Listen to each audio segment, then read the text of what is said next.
নমস্কার বন্ধুরা, দিতির রান্নাঘর উইথ ব্লগ চ্যানেলে আপনাদের প্রত্যেককে স্বাগত। দেখুন, আজকে নিয়ে চলে এসেছি একদম ধাবা স্টাইল দুর্দান্ত স্বাদের ডাল মাখনি। তো আজকের এই ডাল মাখনির রেসিপিটা আমি কিভাবে করলাম চলুন ঝটপট দেখে নিন।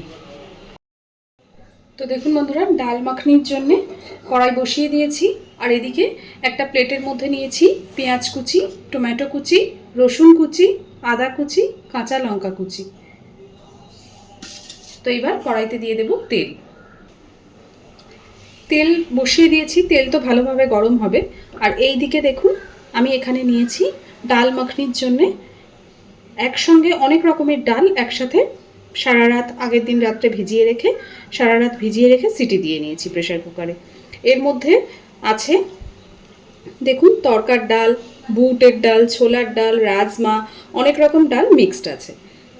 যদি শুধু তরকার ডাল দিয়ে হতো তাহলে সেক্ষেত্রে সেটা তরকাই হতো, বাট যেহেতু সব রকম ডাল মিক্সড তাই এটা ডাল মাখনি। দেখবেন আমরা যখন কোনো রেস্টুরেন্টে খেতে যাই বা নর্মালি যখন কোনো অনুষ্ঠান বাড়িতেও হয়, ডাল মাখনিতে কিন্তু এরকম সব রকম ডাল একসাথে মিক্সড থাকে। তেল সুন্দর গরম হয়ে গেছে। আমি কিন্তু ডালটা যখন সিটি দিয়েছি প্রেসার কুকারে তার মধ্যে কিছুই দিইনি, শুধু ডালটাই সিটি দিয়ে নিয়েছি, লবণ টবণ কিচ্ছু দেওয়ার নেই। এবার তেলের মধ্যে দিচ্ছি পেঁয়াজ কুচি,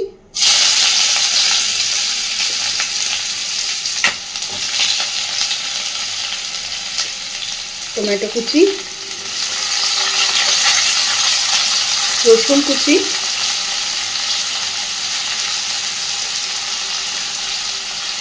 আদা কুচি আর কাঁচা লঙ্কা কুচি।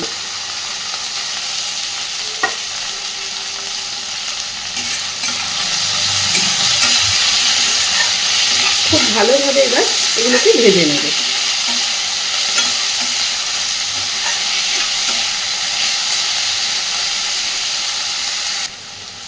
বেশ অনেকটা ভাজা হয়ে এসেছে। এই পর্যায়ে দিয়ে দেবো লবণ। লবণটা দিলে পেঁয়াজ টমেটো সব কিছু আরও তাড়াতাড়ি নরম হয়ে যাবে। একেবারে ডাল মাখনির পরিমাণে যতটা লবণ লাগবে আমি সেটা একেবারেই দিয়ে দিলাম।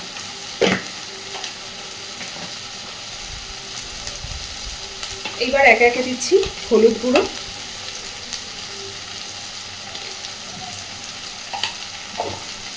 আর দিচ্ছি লঙ্কা গুঁড়ো। লঙ্কা গুঁড়োটা একটু বুঝেই ব্যবহার করব। আমি যেহেতু নিজে পার্সোনালি একটু ঝাল পছন্দ করি তাই আমি ঝালটা একটু বেশিই দিচ্ছি। আমি কাঁচা লঙ্কা কুচিয়ে অনেকটাই দিয়েছি, আর গুঁড়ো লঙ্কাও দিলাম, কিন্তু ঝালটা অবশ্যই নিজেদের পছন্দ মতো বুঝে দেবেন। খুব ভালোভাবে মিশিয়ে দিয়ে সুন্দর করে এবার সব কিছুকে ভেজে নেব।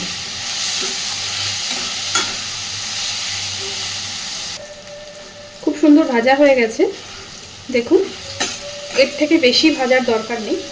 এই পর্যায়ে আমি এর মধ্যে দিয়ে দিচ্ছি একটা ডিম ভেঙে।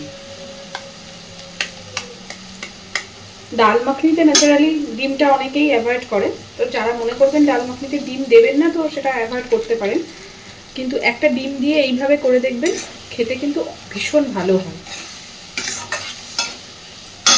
তো ডিমটা দেওয়ার পরে সব কিছুকে ভালো করে মিশিয়ে দেব।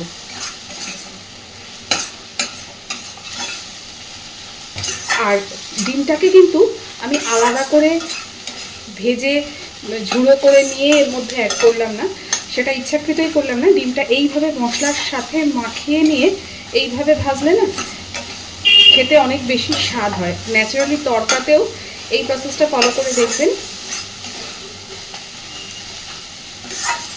এইবার ডিমটাকে সুন্দর করে সব কিছুর সাথে ভেজে নেব যতক্ষণ না কড়াই থেকে ডিমটা আলগা হয়ে আসছে, সুন্দর ভাজাটা কমপ্লিট হয়ে। সুন্দরভাবে সব কিছু ভাজা হয়ে গেছে, ডিমটাও মশলার সাথে সুন্দরভাবে মিশে গেছে। এই পর্যায়ে আমি সিদ্ধ করে রাখা ডালটা এর মধ্যে ঢেলে দেব জল সমেত।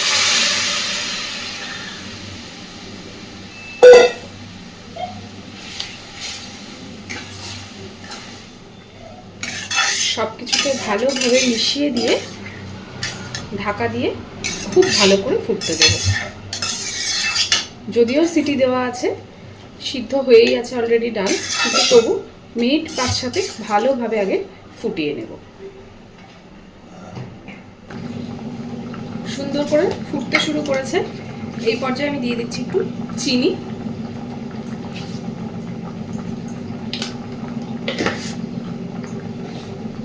দিয়ে আবারও ঢেকে দেব।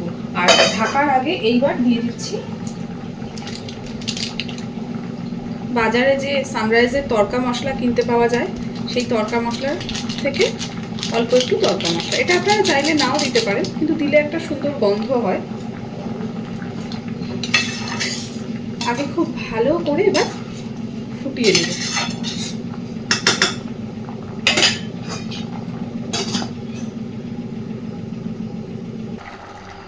তো দেখুন বন্ধুরা, জলটা বেশ অনেকটা শুকিয়ে এসেছে।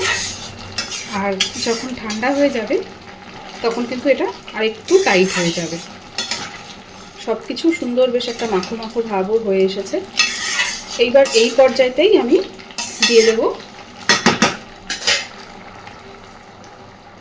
হাতের মধ্যে ভালো করে একটু ডলে নিয়ে দিয়ে দিচ্ছি একটু কসুরি মেথি।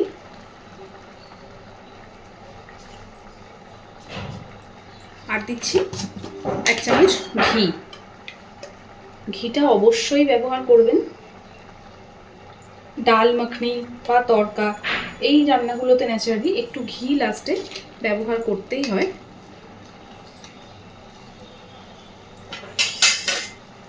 খুব ভালোভাবে এবার সব কিছুকে মিশিয়ে দিয়ে গ্যাসের ফ্লেমটাকে অফ করে দেব। তো আজকের আমার এই ডাল মাখনির রেসিপিটা আপনাদের কেমন লাগলো অবশ্যই আমাকে জানাবেন। আর অবশ্যই এইভাবে বাড়িতে একবার বানিয়ে দেখবেন। কথা দিচ্ছি খেতে কিন্তু খুব ভালো লাগবে।